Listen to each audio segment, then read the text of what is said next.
ఓం నమో వెంకటేశాయ. ప్రత్యేకించి ఈ video America దేశంలో ఉండే వాళ్ళ కోసం చేయడం జరుగుతోంది. చాలామంది అడుగుతా ఉన్నారు, ఎలాంటి పరిస్థితులు ఉండబోతా ఉన్నాయి అమెరికాలో అని. ముందుగా ఏఐ గురించి, ఆర్టిఫిషియల్ ఇంటెలిజెన్స్ గురించి మాట్లాడదాం అనుకుంటున్నా. దీని గురించి భయపడాల్సినటువంటి పని లేదు. ఇంచుమించుగా రాబోయే 5 నుండి 6 సంవత్సరాల్లో ఆర్టిఫిషియల్ ఇంటెలిజెన్స్ అనేటువంటిది పెద్దగా ప్రాధాన్యత నోచుకోనటువంటి పరిస్థితి కనిపిస్తూ ఉంది. ఎందుకంటే ఆర్టిఫిషియల్ ఇంటెలిజెన్స్ కంటే మానవ మేధస్సుకే ఎక్కువగా తెలివి ఉండేటువంటి అవకాశం ఉంది. సో వెరీ నార్మల్గా చాలా పూర్ పర్ఫార్మెన్స్ అనేటువంటిది కనిపిస్తూ ఉంది. రెండవది, ఎవరికైతే మనుషులకు తెలివి ఎక్కువగా ఉంటుందో, తమ యొక్క మేధస్సును ఎక్కువగా వాడతారో, వాళ్ళ ముందు ఆర్టిఫిషియల్ ఇంటెలిజెన్స్ ఓడిపోయే అవకాశం ఉంది. సో మీరు ఏదైనా భయపడాల్సిన పని లేదు. మనం దాన్ని కాంపిటీషన్గా తీసుకొని మన మేధస్సును ఇంకా షార్ప్గా తయారు చేసుకున్నట్లయితే అలాంటి వారికి ఫ్యూచర్లో ఎక్కువగా ఉంటుంది లైఫ్, వాళ్ళ జీతాలు కూడా ఎక్కువగా ఉంటాయి. సో ఆర్టిఫిషియల్ ఏఐ గురించి భయపడాల్సినటువంటి పని లేదు. ఇక రెండవది, ప్రస్తుతం అమెరికాలో చదువుకుంటున్నటువంటి విద్యార్థులు, ఎంఎస్ అయిపోయినటువంటి వాళ్ళు, ఓపీటీ కానీ స్టెమ్ ఓపీటీలో ఉండేవాళ్ళు ముఖ్యంగా ఆలోచించాల్సిన విషయం, ఎవరైతే మేషరాశి వాళ్ళు ఉన్నారో, మీనరాశి వాళ్ళు ఉన్నారో, సింహరాశి వాళ్ళు ఉన్నారో, కుంభరాశి వాళ్ళు ఉన్నారో, వీళ్లకు కొద్దిగా ఇబ్బందులు తలెత్తే అవకాశం ఉంది. సో మీకు స్పాన్సర్స్ అనేవాళ్ళు కనుక దొరకకపోతే మీరు భారతదేశానికి వచ్చే ప్రయత్నం చేయండి. ఎందుకంటే స్పాన్సర్లు దొరకకపోతే మీకు ఉద్యోగం దొరికే పరిస్థితి లేదు.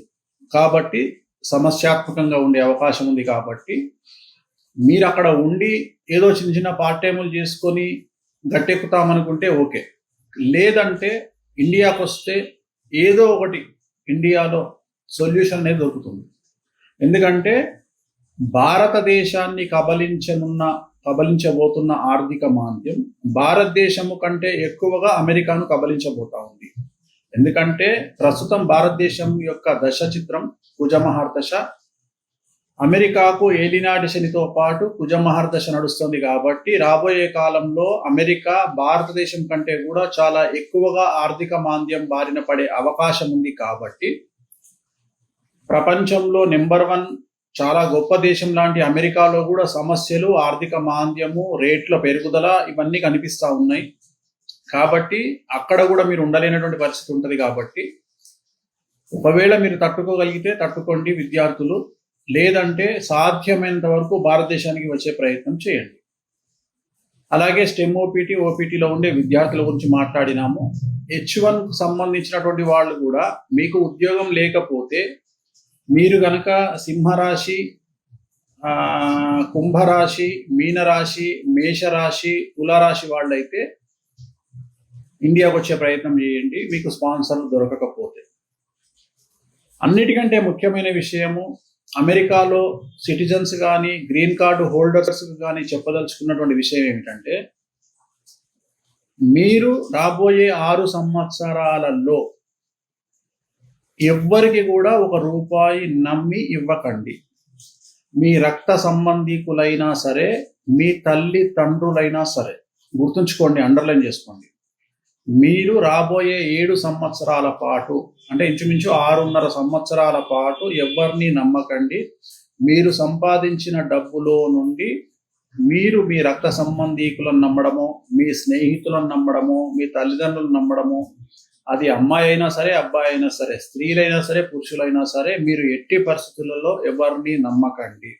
రాబోయే 7 సంవత్సరాలు, 6.5 సంవత్సరాలు మీరు పెట్టబోయే పెట్టుబడులు, అవి ఇండియాలో అవ్వచ్చు, అంటే ఇండియాలో భూములు కొనడానికి అవ్వచ్చు, లేదా ఎక్కడైనా సరే మీరు పెట్టబోయే పెట్టుబడుల వల్ల మీరు పెను సంచలనాలు, సమస్యల పాలయ్యే అవకాశం ఉంది. మళ్ళీ మీకు తిరిగి రానటువంటి పరిస్థితి ఏర్పడుతుంది.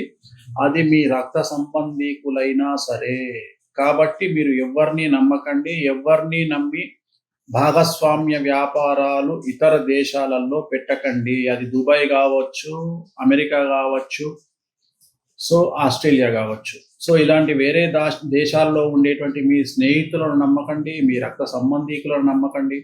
నేను మాట్లాడేది అమెరికాలో ఉండే గ్రీన్ కార్డ్ హోల్డర్స్ మరియు సిటిజన్స్, వీళ్ళ గురించి మాట్లాడుతున్నా. చాలా పెద్ద మొత్తంలో మీరు డబ్బు నష్టపోయే అవకాశం ఉంది రాబోయే 7 సంవత్సరాలు, కరెక్ట్గా 6.5 సంవత్సరాలు. కాబట్టి మీరు ఎలాంటి పనులు, ఎలాంటి ఇన్వెస్ట్మెంట్స్ చేయకండి. అలాగే ఎవరినో నమ్మి ప్రాపర్టీలు కొనకండి, మీరు మోసపోయే అవకాశం ఉంది. మీకు వీలైతే మీరు అమెరికాలోనే కొనుక్కోండి, కానీ వేరే దేశాలలో మీరు ఇన్వెస్ట్మెంట్లు చెయ్యకండి.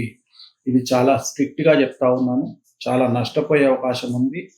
సొంత బ్లడ్ రిలేషన్లను కూడా నమ్మకండి. ఓకే, కరెక్ట్గా 2027 సెప్టెంబర్ తర్వాత అమెరికా పరిస్థితి కుదుటపడుతుంది.